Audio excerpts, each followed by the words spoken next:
This short documentary took over 40 years to make. 40 years of studying scripture, esoteric traditions, and psychology.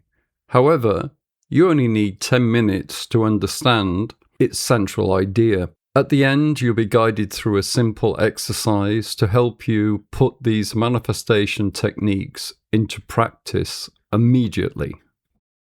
Part 1. See the mirror within. Do you want to change your life?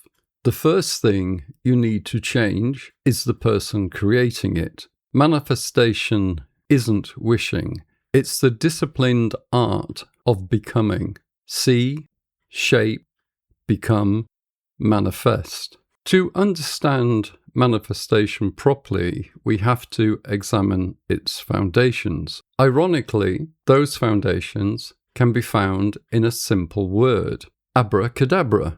As children, we used it to imitate the magician, a bit of nonsense before the trick. But the word is far more structured than that. One popular theory traces it to an Aramaic phrase, abracadabra, translating roughly to I create as I speak, although scholars are divided and no documentation confirms this origin for certain. On the surface, the phrase sounds absurd, and yet many philosophers circle the same idea. As a man thinketh is one of the oldest expressions of this. It appears in scriptures too. The figure of Jesus is recorded saying that with the faith of a mustard seed, you can tell a mountain to move, and it would move. And in the Gospel of John, we find the line, "In the beginning was the Word." Every masterpiece was once invisible. Majestic cathedrals, classic symphonies, restorated houses and mansions. Correspondingly, every transformed life began as an idea held steadily, enough to survive the years required to give it form. This is manifestation. Hence, we have to take seriously what we say and think, because what we say and think manifests the shape of our world. George Gurdjieff pushed how we speak and create our worlds a step further with his philosophical outlook. He suggested if you're going to take responsibility for the weight of your words, you have to remain alert. There's no use attempting to call something into being if the mind is scattered like shotgun pellets. The mind, according to Gurdjieff, must be clear, precise, and awake. Part 2. Shape. The vision comes first, but discipline gives it substance. Manifestation is often misunderstood as wishing for something and waiting for the universe to deliver it. In reality, manifestation is the disciplined act of bringing potential into form. We see it every day. Someone first held a vision and then devoted years of labour to transforming that vision, which could be a derelict mansion or a broken car, into either a beautiful home or a supremely beautiful car. So if we look at this example, most people would see a rusting car. Somebody with vision and the power of manifestation would probably see a rusting classic car. And through their dedication and careful decisions, it returns to being a masterpiece. If we look at ourselves and development, an alcoholic who rebuilds his life or a person who overcomes an addiction manifests a new self through sustained thought, disciplined action, and perseverance. In all the cases I've mentioned, the invisible becomes the visible. Wanting a business is not the same as manifesting. When we sit down and we start saying to ourselves, I wish I had a business. That wish comes from either a muse or what I refer to as a genic current. The genic current is something referred to in the East. It signifies a higher internal consciousness. However, a genic current beneath ordinary thought means very little on its own, as it has no direction or construction. Therefore, to actually call a business into existence, you have to envelop yourself in the idea entirely. It has to become close to your very existence. If we are short of that commitment, it's a daydream, a fleeting thought, a muse, indistinguishable from any other wishes and muses. Manifestation, exercise, preparation. To stop us daydreaming or going into a deep muse, here is a basic exercise. It may not provide you with your desire or a business opportunity directly. However, it may give you a clearer look at yourself, which often results in the same task. In ancient times, the adept performed this ritual in front of a small, still pool. Not only did they have to hold their reflection steady in the water, but they also had to fight the wind and the debris that kept breaking the water's surface. I'm going to ask you to do the same inwardly. In this state, you have to embody the thought or desire. Do not merely think it. Let it occupy your very existence, your breath, your feeling, your drive, your soul. There is also an additional thread that deserves exploration. This is to get you in the right frame of mind. When Moses met the burning bush and asked its name, it answered with, I am that I am. Not a plan or a possession, not even a future business, but a pure, unqualified state of being. That, in a sense, is the soul of manifestation. Not asking for a thing, but being in the state from which the thing flows.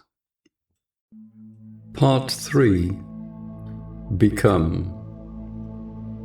This is the meditation exercise that you will use to form your desire. Remember that knowledge alone changes very little. However, transformation does, but it begins with practice. Before we continue with the meditation, take a moment to become still.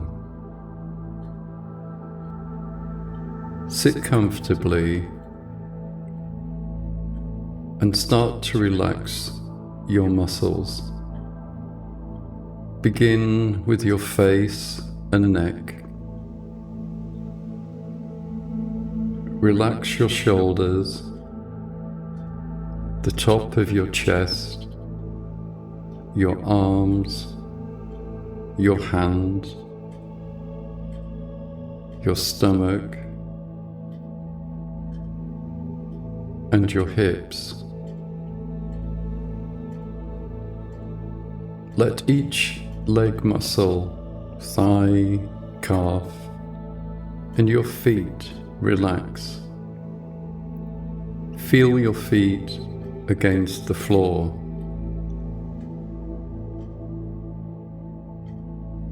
Check your body again for any discomfort.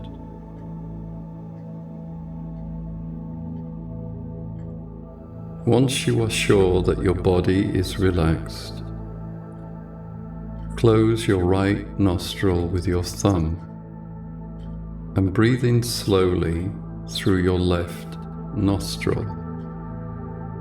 As you breathe in, count to 3. 1, 2, 3.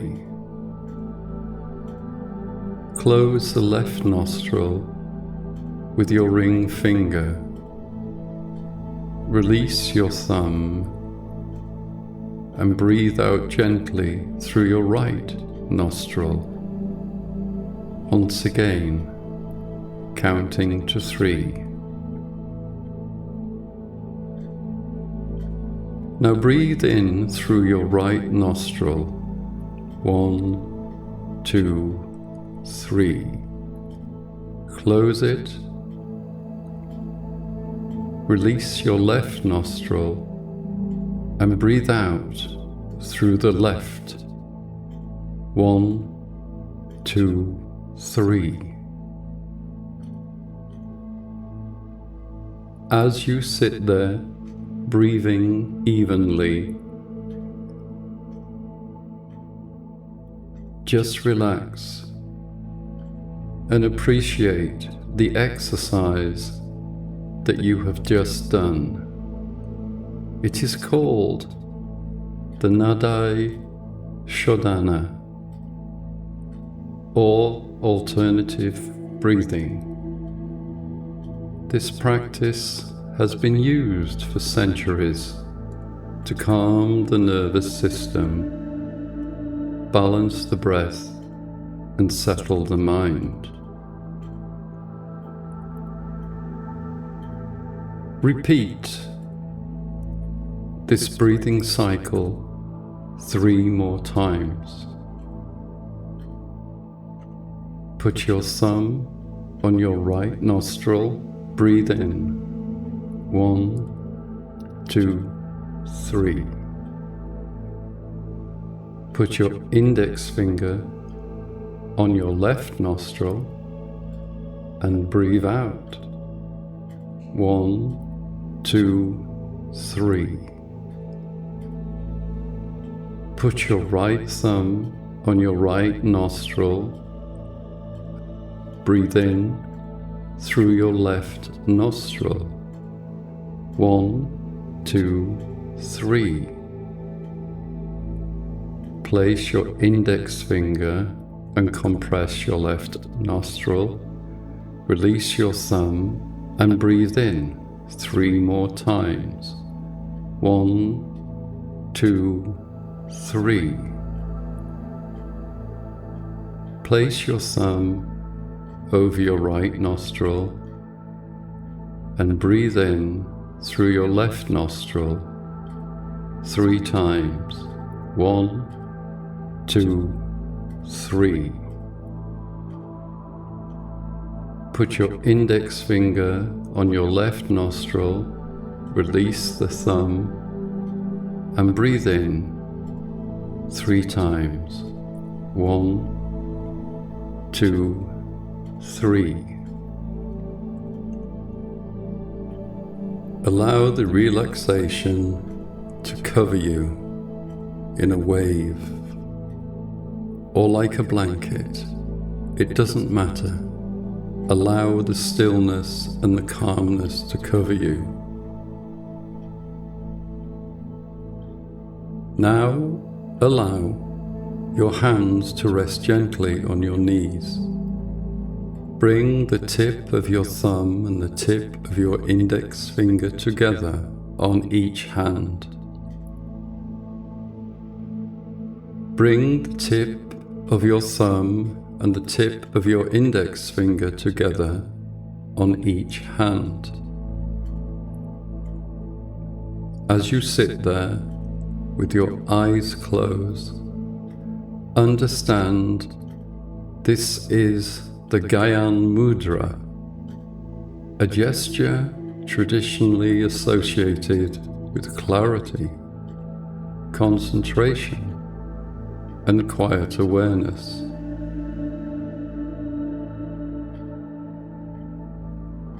This is the Gyan Mudra, a gesture traditionally associated with clarity, concentration, and quiet awareness. Allow yourself to be calm and breathe slowly. With each slow breath, allow the surface of your mind to become still, just as the water of a pool must become still before it can reflect the world with perfect clarity. When the stillness arrives, and only when you see or feel the stillness, bring your chosen desire gently into your mind. Do not simply look at the image. Step into it.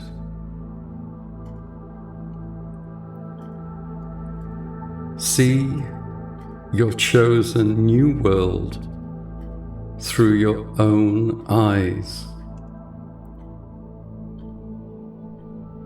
Notice what you can see around you. Pay attention to what you can hear. Be aware of how your body feels.